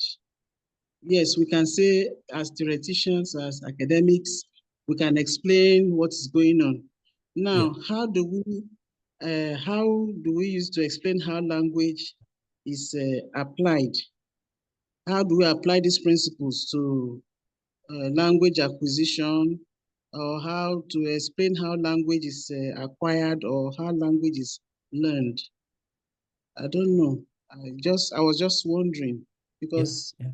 of what benefits, what are we going to use these things we are learning to do, apart from at the level of theorizing. We Mm-hmm. are dealing with a human feature, which is language, that is very basic to human life. Now, how do we profit, so to say, from the application of these principles? Of what use, of what benefits beyond theories, beyond academic exercise? Now we're talking about working on our indigenous languages. How do we use it? And if we are able to explain this in our indigenous languages, like you mentioned, Italia, how do we communicate it to the language community? How will they be able to operate? Will they have to learn these principles to be able to operate No, of the course. language? No. Okay. Thank you. I mean, Do you want to that's answer, Dr. Daniel, Mr. Daniel? you want to answer the question? Yes, I Okay, want please to go answer the ahead. question. So yeah, that's very, Yeah. very interesting. And I'm really happy somebody is thinking like I have been thinking for a long time. So the you can see that Dan was laughing. The reason is you cannot go out there and be telling my grandma that there's a binding theory here. He does she will just be laughing at you. What do you mean? Get out of my sight. Mm. Okay, Yeah. so I think that the linguistics, there is one place we are not really doing well, and it is that we don't learn to communicate our our research to non-linguists. And so that crippled a lot of things, especially as fields are merging. If you observe, a lot of fields are Mm. fusing together at this time. So they keep asking, what are linguistics doing? What are linguists doing? People don't know what we are doing because we failed most of the time to communicate to structure ourselves in a way that I can communicate to non linguists. There is one thing UBC does that I really love. If you read their thesis, they have abstract, they have layman abstract, they have technical abstract. The layman abstract would tell you what they are doing in the layman language that anybody, either you are in mathematics, whatever you are, you can read it and understand what the person is trying to do. But many research in linguistics do not really care about the ecosystem they are writing to. So they write and assume that you know. The worst of it all is that they use terminologies that you will need to browse one after the other. If you see a blend, like if Daniel writes a paper, you will most likely understand it better than one big professor somewhere because they might not really Very, care very. about. They just put these jargons together. They are not so important to the concept. They just want to put it there to show that they know what they are doing. So that is one issue I have. Now, to what we can actually do with this, that is what actually pushed me personally to do description and computation. With descriptive work, I can describe the grammar, I can write grammatical summary, I can write grammar to teach these languages. With the computation, I can earn some living. I can put it in machine and make products with it. And that is why I don't want to do anything with theoretical work for these issues because one, we don't care about outsiders. To me, I might be very wrong because I'm still very young in this field, but it seems to me like we don't learn to communicate our research to people that is outside. In fact, to make it worse, French scholars or English scholars might not be able to understand a proper linguistics paper, even though they are in a sister department. So we need to bridge this gap to learn to communicate our research in a way that a non-linguist can pick it up and read. That is why one of the reasons I enjoy reading Professor Akimbo's paper. If you read his papers, he tries as much as possible, especially his, not all his paper. The one that does like phonetics correlates of a vowel harmony that he does with Igbo, with all these things. You see him trying to just lay out the issues without technically you will lay out I'm trying to see that this number of vowels have been contended, but you see this vowel and you see that vowel. It's easier to follow it. It's very easy to read. But 90% of times, these guys don't care about the ecosystem. they care about linguistics. Unfortunately for us, linguistics is a very small field, which means that the people reading these papers are just the smaller numbers. If we want to attract this, if we want to extend our tentacles and make this field very, very relevant, we need to learn how to communicate our research to the ecosystem that we claim to belong to. So that might be a sentiment, but I've been thinking for that for lots of years, and I'm very happy somebody is bringing it up in this summer school. So I think I will leave it up to anybody that wants to contribute before I continue. So how do we communicate it if we have ideas? Because I'm really like today, one of my students met me. She's doing a project on noun phrases in Yoruba, and I started asking her questions. Are you going to the field to go and ask the speakers of the language what is noun phrase in Yoruba? She laughed. You know, so how do we communicate these things? I really want to know, because I think that would deviate the class. So I tend to give different points. So I don't want to talk about it yet. Maybe when we are done with the class, we can do a protocol with that. Sorry, can I just make a little contribution? Sorry, I was away. I was a bit far from my device. I couldn't talk when all these things were raging on. The thing is, looking at it, I would just use the analogy of the driver, the roadside mechanic, and then the automobile engineer. These three people have different goals, and it's just for you to know where you belong. Some of all these things have been applied in second language. For example, Lydia White and some other guys have tried to show something, and even down home. And this has also led to the development of experimental syntax, for example, where people now try to test some of all these things in the actual language use. And also even sentence processing, it's also there. Like the island sensitivity that someone mentioned earlier on with respect to issue of binding that time. People look at it when people make mistakes or commit errors in the use of a particular language. We look at the complexity of that language and also other things. The other day I was talking with somebody about focus, even in Nigerian Pidgin. We begin to see that even the issue of the distinction between copy and repetition when it comes to movement is very, very much available in Pidgin. Pidgin uses repetition and uses that to also show focus, while English might want to use, what do we call it now? Prosody to show the same Dr. Akimba wrote focus. about this, what you're saying. Exactly. No, exactly. So now, I just a few weeks ago, a student of mine came in and asked me a question like, Mr. XYZ, is he around? Mr. XYZ, is he around? I was now asking myself, that statement was purely Igbo, wearing the garb of English. And you can only explain that when you begin to look at the internal structure of what the student said and what might have existed in his native language. So I don't think this is completely useless. It is quite useful. The only problem is that at the initial stage, when the likes of Chomsky started, they had to start somewhere. Now people are already moving, trying to do something under language contact, and a few books on contact linguistics where syntax is involved also try to show, especially second language acquisition. So I think there is a way we can do that, and people are already doing that. Thank you very much. Yeah, somebody. Yeah, thank you. I mean, I would take one or two, but let me allow Dr. Bikule, please go ahead. Yeah, thank you so much. I think Dr. Daniel is making syntax more interesting to me based on the way he's just trying to trash things out. Yeah, I'm getting more interested. Before I ask my brief question, I just want to also make some contributions to the last question. It's an interesting question.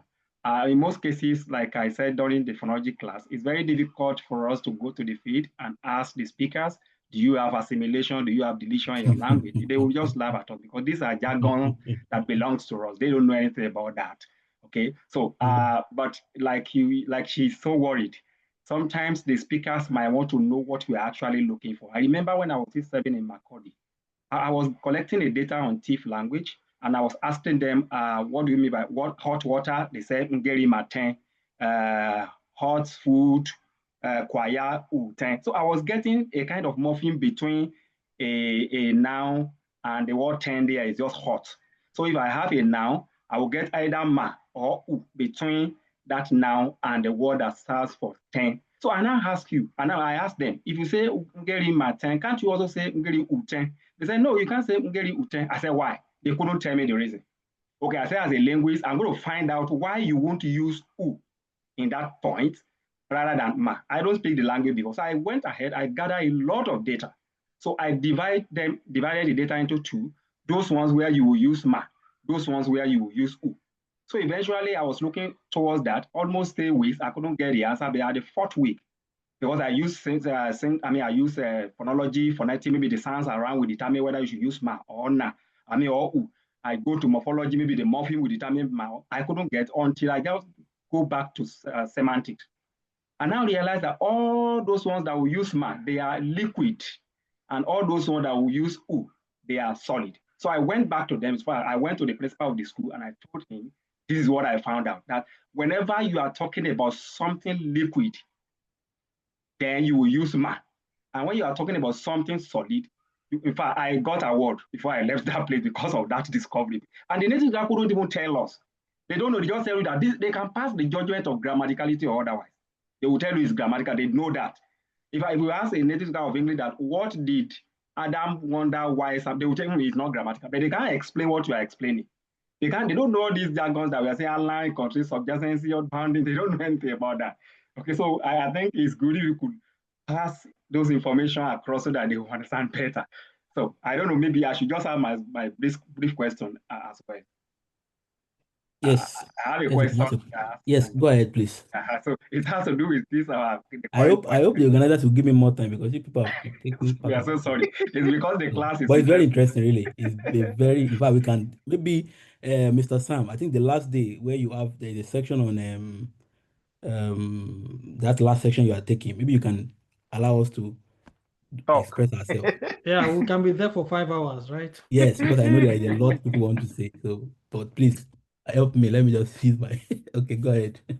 Sorry, yeah, thank you. So the issue of subjacency principle here, I want you to maybe you say no. It says no movement can cross more than one bounding node. Yeah. So if it crosses more than a movement crosses more than one bounding node, then that would be bad. Grammatically. Yeah, thank you. So I'm now wondering that why you've explained 24 why it is bad, that why there is occupying the position where what also firstly land before moves to the end. I'm now wondering, does that mean that what moves more beyond, pass more than cross more than one bounding node? That's also what I'm wondering, because I assume that it's the first bounding node for what to cross is where Y is occupying. Yeah. Isn't it? Yeah. What is there any other bounding node that it crosses to make it ungrammatical? Yeah, very. Thank you. Okay, yes, there is actually, and those are two IPs. Oh. Remember, I said that I didn't give it here, but there are motivation. So look at this sentence here.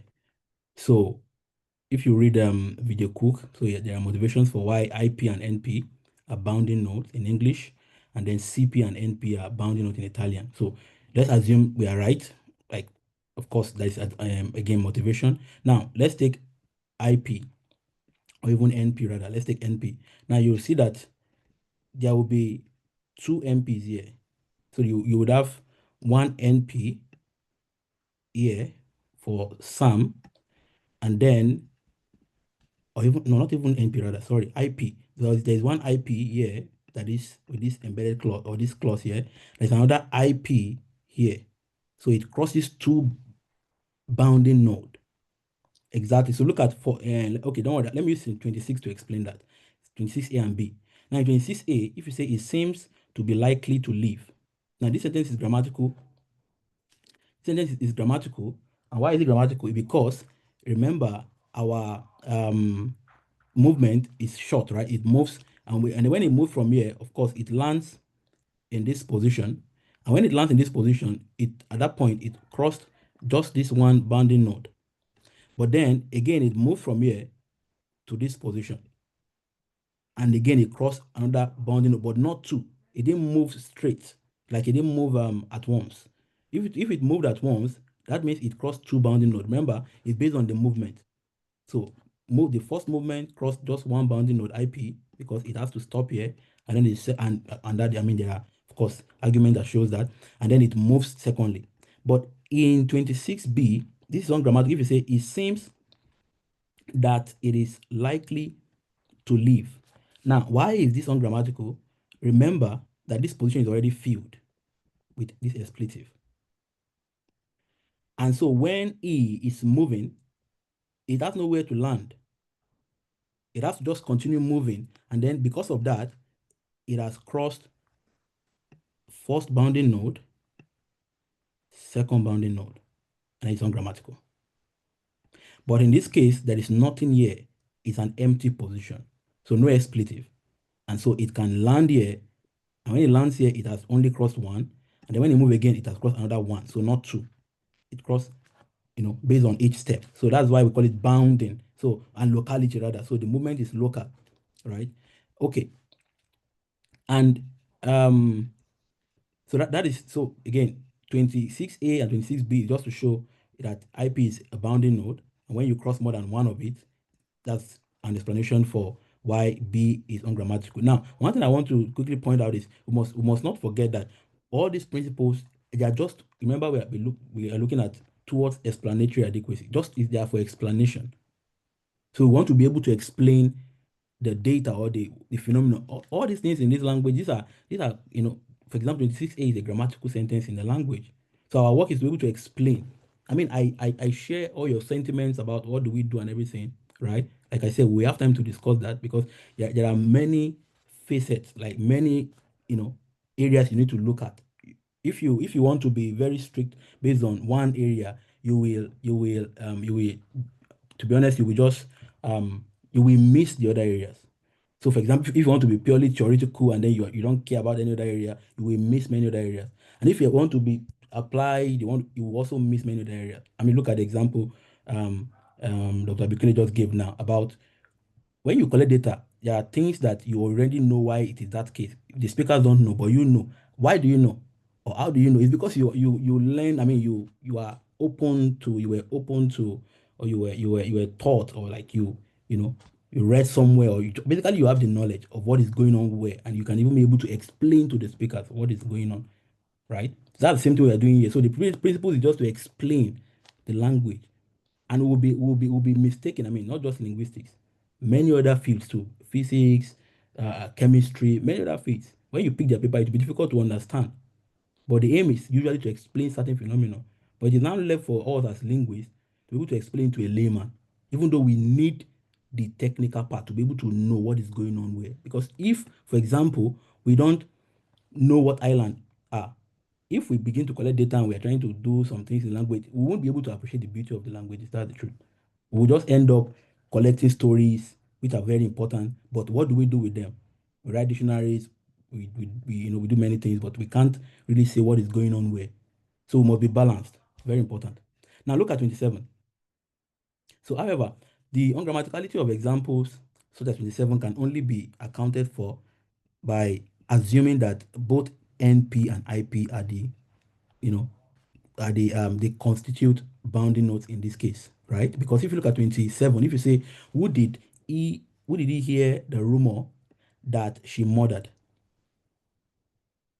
Now, you'll notice that when you move this guy from here, this who, it lands here, isn't it?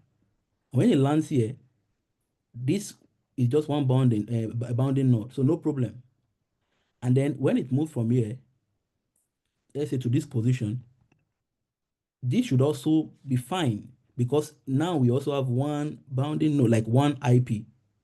But remember, we say that in English, not just IP, but NPs are also bounding nodes. And so we can be able to explain why this sentence is ungrammatical too, because not just IP, but NP, both of them constitute a bounding node.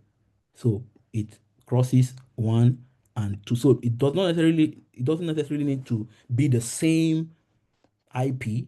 It can be IP and NP, can be NP, NP, can be IP, IP, basically. That was one way this kind of example were explained. Okay, so after the subjectivity principle, I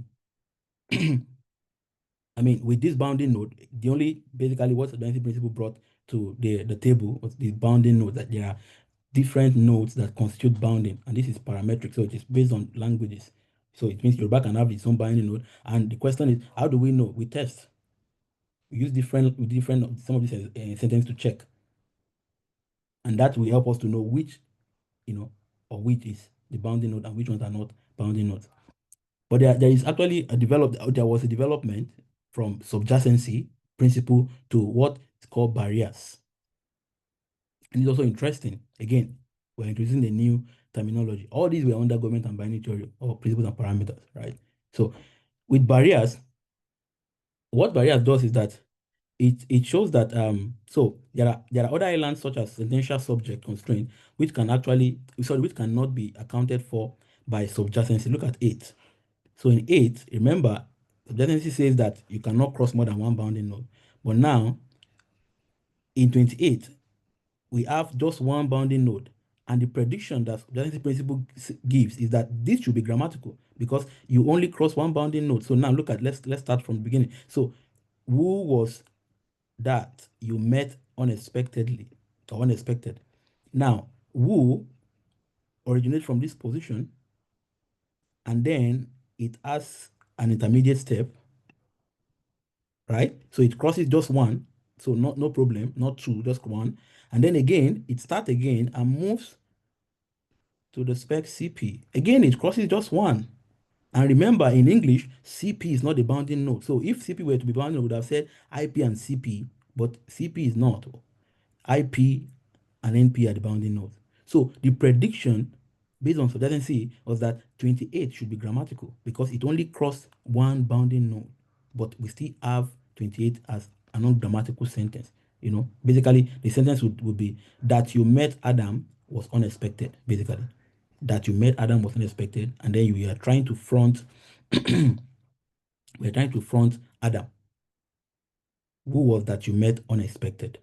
So subjacency cannot account for examples like 28, and that is because we have a wrong prediction going on. It predicts that this sentence should be grammatical because it only crossed one bounding node, not two.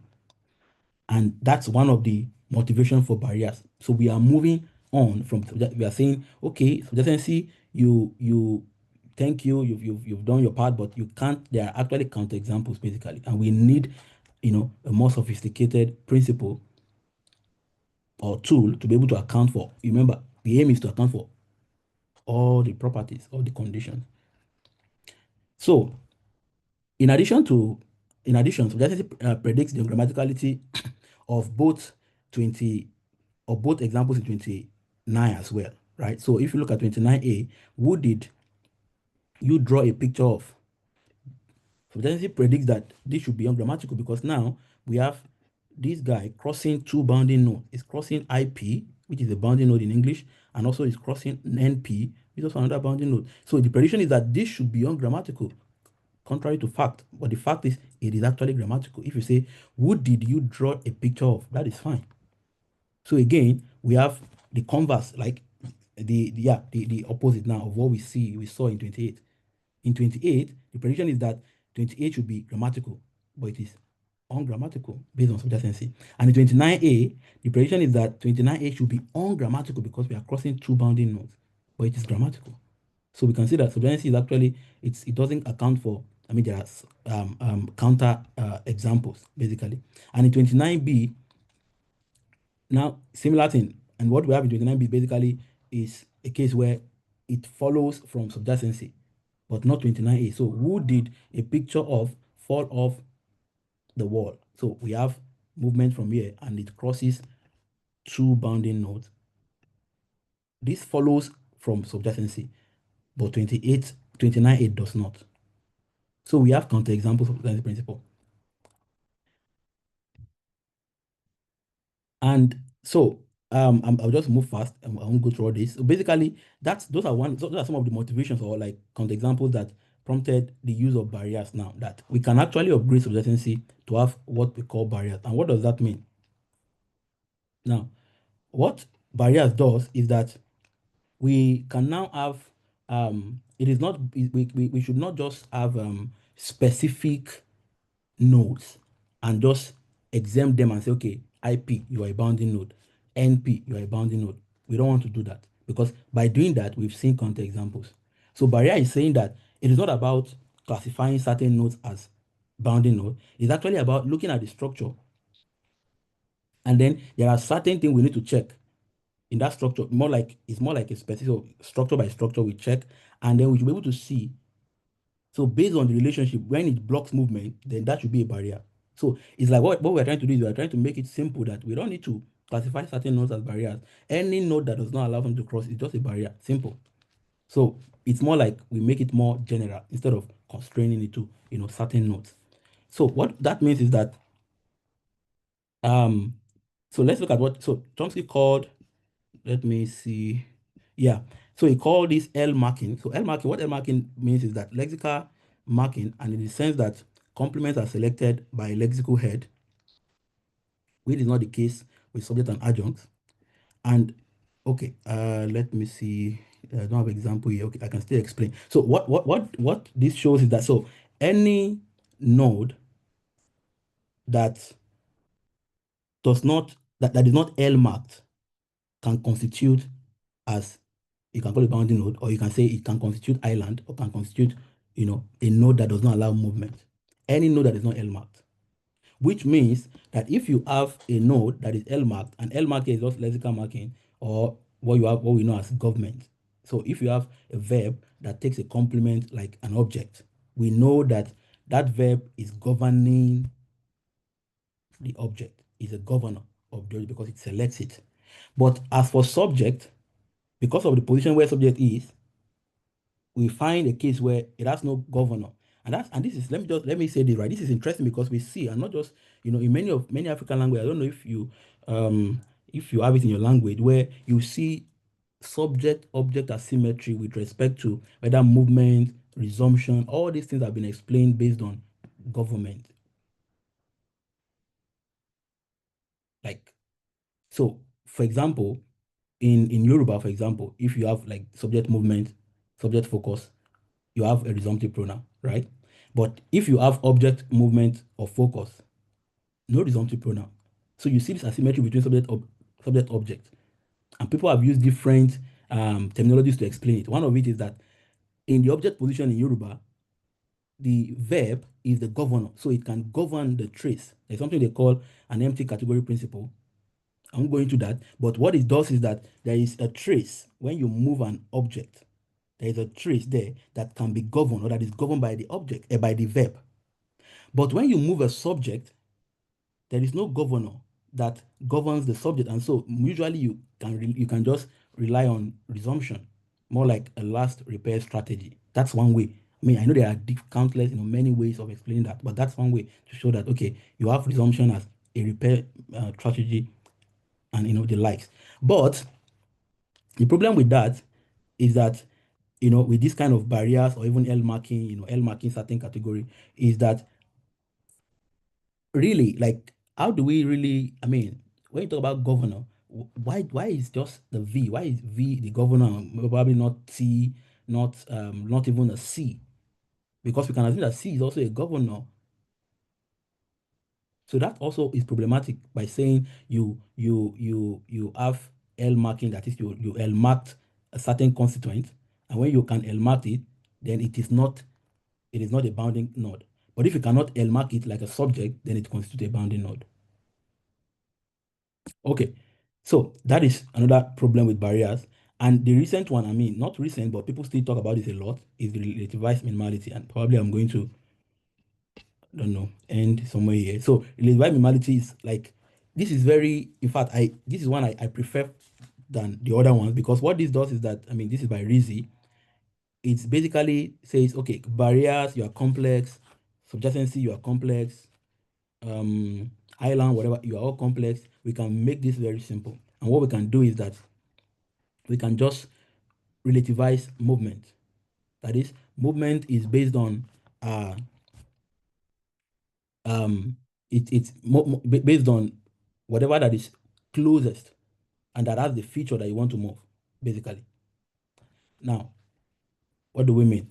And look at 30, or before we look at 30, before we look at 30 now, what RM actually does is that it requires that all movement should be to the nearest relevant position.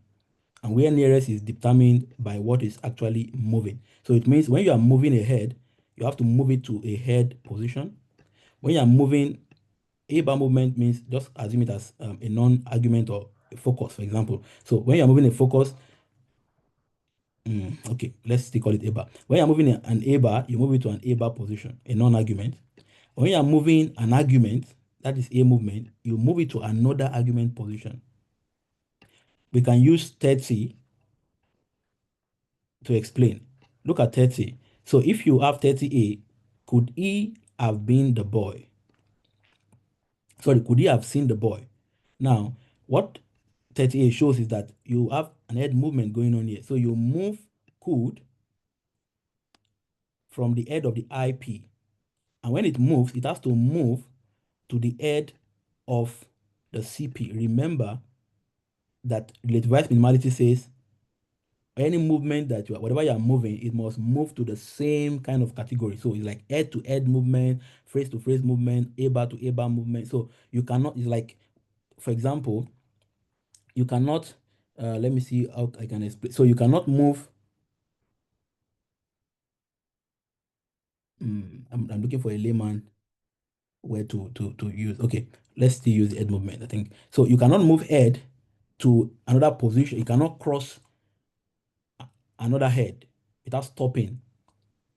So if you have, this is a head position, you have another head position, you have another head position, let's assume, in a sentence. If I want to move this head, relativized minimality says whatever I'm moving, it must first reach here. You notice that everything is just, the underlying assumption is still the same, it's just the terminology that is different, and then we can be able to capture more data. So I can't move from here straight to this point without first landing in, if there is, an intermediate head. So it has to be head to head movement, another head. So it has to be like cyclic. That's one. Another way to look at this is that if there is a head here, let's say this is C, and this is T, let's say this second head is T, and this one is V. If I want to move something to C, the reverse minimality says when this guy C is searching and needs something to move to his head, it has to move the closest to it. It cannot move what is further to it. So if C wants something to come to its head, then it has to be this closest. The closest head here is this one, so it can move here. This one cannot move because it is not the closest. It can only move if this guy is not there. And that will make it the closest at that point. And that is what happened in 30B.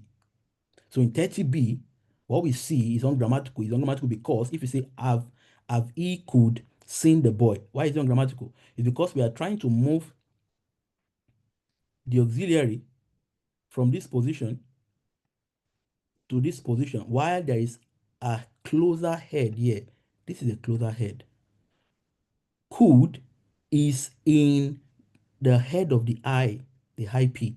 And so if you move could, it's grammatical. Is that not what we have in 30A? Could he have seen the boy?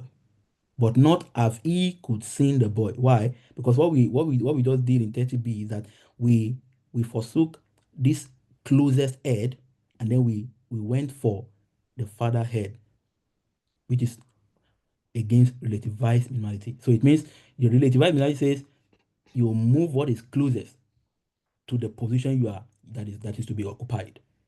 And so in 30A, the closest to that position is the could here. So it could have seen the boy, and then could is closer than have to this C head, and then it moves.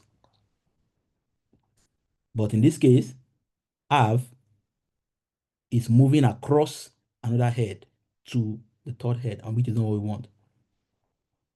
And in 30C, 30C is fine because if you say had he seen the boy, why? Because of course there is no intermediate head, so had can move and lands here, and then it can move again to this position, and that's fine. No intermediate head, nothing. So relativized minimality is obeyed. So look at the definition. So no x can move over another x where x is either a head an argument or a WH element. I only use, head movement here. We can also use WH movement to explain that in 32. So in 32, if you say, what did you think he saw? This is fine. Why is it fine?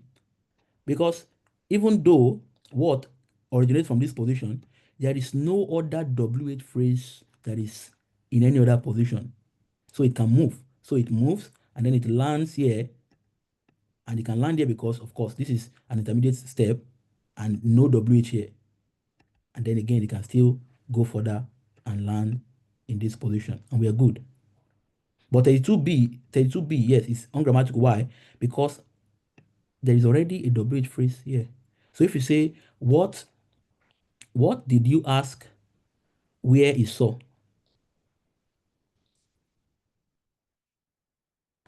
This is ungrammatical because we are trying to move this WH phrase to this position, and we are jumping another WH phrase that is here. Remember, the verb minimality says you move the closest element that can satisfy whatever position you're moving to. So the specifier of the CP here needs to be occupied by a WH phrase. And when it looks down, of course, the closest is this way. So if you say, where did you ask that he saw the boy or something like that? So this can move. This should be the one to move. But the fact that we jumped it and we moved the lower one, it violates the relativized minimality. So your movement must be minimal, and the position that you're moving to, it attracts the closest element to it, basically. And that is for A bar movement. That is non-argument movement, like WH phrase. Lastly, the A movement, if you have subject-to-subject reason. So it seemed to be likely to win. Again, when you are moving E from here, and then it moves through this position, nothing is here, so it's fine. So you can still move again. But with 33B, it's ungrammatical. Why? Because there is it in this position. So when this guy tries to move the E from this position, it cannot land here because it's already occupied. And so it has to move again. And that is not what we want. Why? Because the verb minimality says if you are moving to any position, the closest should be the one to move, which means we can now move the it. If we move the it, we will have it seems likely, or it seems, yeah, I mean, that's even not possible. So but basically what we want to do is we want to be able to move what is closest to the position that needs to be filled. So again, that's just relativized minimality. So move the closest element, or the closest that is the word I'm looking for. Move the closest, not possible element, but the element that has the right feature, the closest right element. Yeah. So despite the great success of relativized minimality, the observation which motivated barrier approach still remains. And what is that? This is it. So why does movement out of a complement position seems to be preferred than movement out of a subject position? That still remains. Remember, we saw earlier with the barrier that you move out of object position because there is a governor, there is the verb, but you don't want to move out of the subject position. Why? Because there is nothing governing it. But that same issue is raised with relativized minimality as well. It also has that same problem. Okay, I'm going to stop here. We've shoot our time. Let me ask the organizers, what do you think, Mr. Sam and the other organizers? I think we should pause here to allow people to assimilate what they have learned. Yeah, but people can still ask questions on what has been taught. I think that will help more instead of introducing new things. I guess you wanted to enter theta and control, right? So maybe that can be taken care of in another class. For me, generally, I don't know. I usually don't even, if I'm teaching students, I usually don't go through this route because sometimes some of these theta, this and that, have been somehow handled in more recent approaches, as you know. And even one of our guys, Chris Collins, will always talk about if he wants to teach syntax, he will say he will just use merge alone and just show how the whole structures connect instead of going to all this. But these things are important for someone to understand the literature, because sometimes the literature can be very thick and they throw around this concept without any regard. Some of them don't even explain them. They just throw them around as if you were there with them when they started the whole thing. So that is where it is helpful. But then, I don't know. I just hope we'll get to the end of the tunnel anytime soon, so that we won't complete. Because if after talking about this, we don't get to the end where the whole thing is, everything is now joined, it will be a problem for some of the people listening. I hope. I believe. So, you were saying that you wouldn't talk about minimalism, and I'm saying, so people are already asking for extra class. I don't know. So maybe you go and rearrange yourself. There may be one more extra class when we meet after this, maybe the last day, like you said, so that we'll wrap it up meaningfully for everybody. What do you think? Yeah, so before Mr. Sam, I think I see that you have unmuted yourself. Let me just say one, two things. So you're very right. And if when I started, I said something. I said we have many audience. So if probably what everyone here are probably masters or even PhD student, I would assume, okay, many of these things I will probably go to the advanced minimalist and everything that people want to hear, right? But I am sure, I mean, maybe let me know if I'm sure, but I want to believe that in many of the undergraduate classes, the GB, I remember when I did my undergraduate, we ended with GB in undergraduate, right? So and because we have this diverse audience, I just wanted to be able to take everyone along, right? And I believe that even those of us that we are already familiar with many of these things, I believe in a way we also have like refresher, maybe some of the concepts, some of the things are also, we were refreshed, right? Basically, right? But the main goal for me was to take as many people along as possible. In fact, let me say to take the graduate more and maybe the master student really, because the PhD people, I'm not here for you people, really, to be honest, because I mean, yeah, so that's why I had to go through all this. So yeah, Mr. Sam, you unmuted yourself earlier, so you wanted to say something. Yes, since Daniel is my person, I think what is gonna happen, we might have to work with my time. So like basically I have like 3 classes. So I'm happy to give like we do 1 hour each. So I would just I will go back to my slide and shrink it to especially in next class. Once you understand the finite state machine and how you convert everything to vector, I think you should be able to understand what machine learning is doing. So what I would do is I would make sure I finish the last slide and just talk about a few things in statistics. Then the last class, I just show how I will go straight to neural networks and not give you the evolution of how machine learning comes about. So I think, Mr. Dan, potentially you still have like 3 to 2 classes if you, depending on how you are able to move. You mean 3 to 2 classes for yourself, right? For you. So I have 3 classes more. I have machine learning 1, 2, and 3, and then I have linguistics data. So that linguistics data might be a little bit interesting because I want to talk about how to build data sets from linguistic point of view. So that might take time. But the other 2 classes, we can shrink it into an hour. So you can take an hour, I take an hour. So we can move like that. I don't know what people think about this. But I think this should be going into planning. Now let us stop recording. Right? Yes, please. Yeah.